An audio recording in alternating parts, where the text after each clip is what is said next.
She vanished after a 6-minute phone call. What police found changed everything.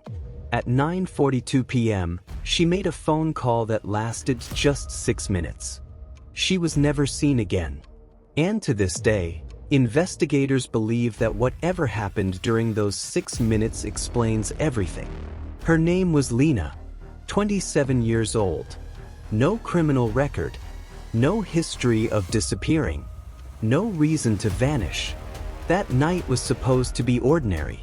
Lena had spent the evening at home, scrolling through her phone, sending casual messages to friends. Her roommate later said nothing seemed off. No argument. No panic. No rushed packing. Just a normal night. At 9:41 p.m., her phone lit up. One incoming call. She answered it. The call lasted 6 minutes and 12 seconds. When it ended, Lena stood up, grabbed her jacket, and walked out the front door. She never came back. At first, no one noticed. Her roommate assumed she had gone to meet someone. Friends thought she had stayed over elsewhere. It wasn't until the next afternoon, when her phone went straight to voicemail, that concern began to grow. By the time police were contacted, nearly 18 hours had passed. The first thing investigators did was check her phone records. That's when the 6-minute call stood out. It was the last interaction Lena had with anyone. No texts after. No app activity. No location updates. Just that call. Detectives pulled the number. It belonged to someone Lena knew. Not a stranger. Not an unknown contact. Someone saved in her phone. That alone shifted the investigation. When police contacted the caller, his explanations sounded reasonable. He said Lena had called him for advice. Said she was stressed. Said the conversation was calm. Said he didn't see her afterward. Nothing illegal. Nothing dramatic. On paper, it checked out. But experienced investigators know something important. The last person to speak to someone before they vanish almost always matters, whether they did something or not. So they reconstructed the call minute by minute. Not just what was said, but how it was said. Phone records revealed something subtle. The call wasn't placed from Lena's apartment like the others that evening. It was routed through a nearby cell tower closer to the main road, meaning Lena wasn't sitting down. She was moving. That detail changed everything. Police revisited the timeline. If Lena was already walking during the call, that meant the conversation didn't cause her to leave. It accompanied her leaving. Investigators asked a new question. Was the call reassurance? Or was it instruction? They interviewed the caller again, this time with behavioral analysts present. They didn't focus on the content of his story. They focused on what he volunteered. He kept emphasizing that Lena sounded fine, that she wasn't scared, that she didn't ask for help. Those details hadn't been asked for, and that raised concern. Police obtained a warrant to examine Lena's phone backup. They found something small but unsettling. Earlier that day, Lena had searched one phrase: how to end something without confrontation. It didn't specify what. A job, a relationship, a friendship.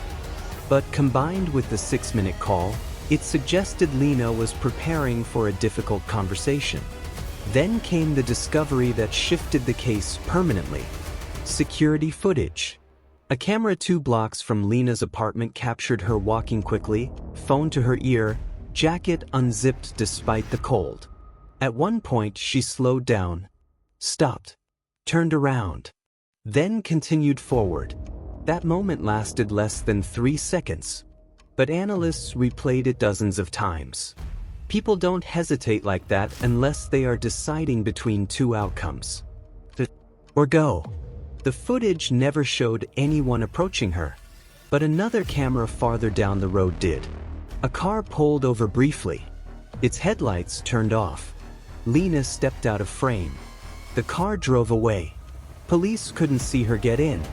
But she never reappeared on camera again. The caller owned a vehicle matching the description. When asked about it, he said he was home all night. But his phone data said otherwise. For 6 minutes during the call, his phone remained stationary. Immediately after, it moved, following the same route as the car on camera. That's when the story collapsed.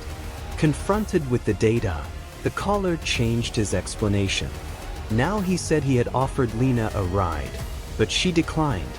But investigators already knew that wasn't true, because Lena's jacket was found 3 days later. Not torn, not bloody, carefully folded, placed beside a road nearly 20 miles away. People don't fold jackets in moments of panic. They do it when they believe they're coming back. The conclusion investigators reached was chilling. The 6-minute phone call wasn't an argument. It wasn't a plea. It was reassurance. Someone convincing Lena that everything would be fine, that she could trust him, that she should just step outside. The case is still officially unresolved. No body has been found.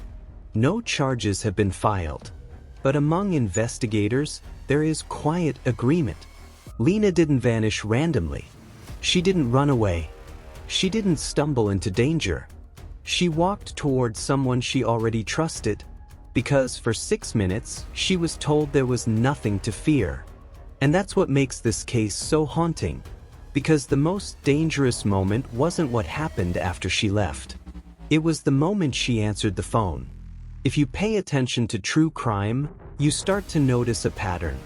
The end rarely begins with violence. It begins with conversation. If this story made you think differently about how quickly a normal moment can turn irreversible, take a second to subscribe. These are the stories that hide in plain sight. And once you see the pattern, you can't unsee it.